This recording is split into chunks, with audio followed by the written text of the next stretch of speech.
సంగారెడ్డి పట్టణంలోని 9వ వార్డు గొల్లగూడెంలో స్థానిక కాంగ్రెస్ నేతలతో కలిసి పలు అభివృద్ధి పనులకు శంకుస్థాపన చేసిన తెలంగాణ పారిశ్రామిక మౌలిక సదుపాయాల సంస్థ చైర్మన్ నిర్మల జగ్గారెడ్డి స్థానిక చెరువు నుండి రక్షణ కోసం 300 ఫీట్ల ఇంపకంచె జాలి పనులకు మరియు సప్తగిరి కాలనీలో అండర్ గ్రౌండ్ డ్రైనేజీ నిర్మాణం కోసము పనులకు శంకుస్థాపన చేశారు.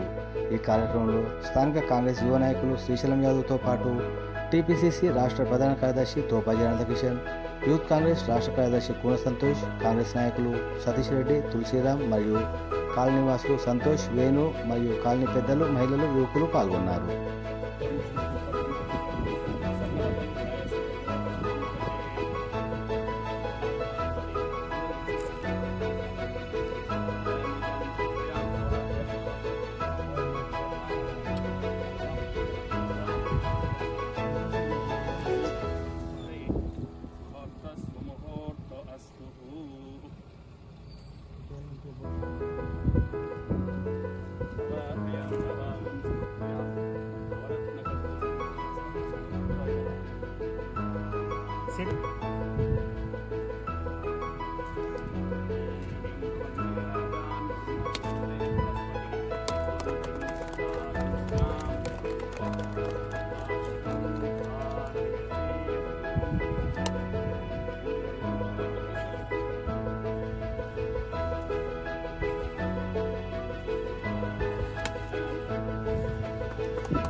మేడం కొద్దిగా ఇట్లా గడ్డపడ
$10-15 రోజులలో సీఎం ప్రోగ్రామ్ ఉంది. ఆ రోజు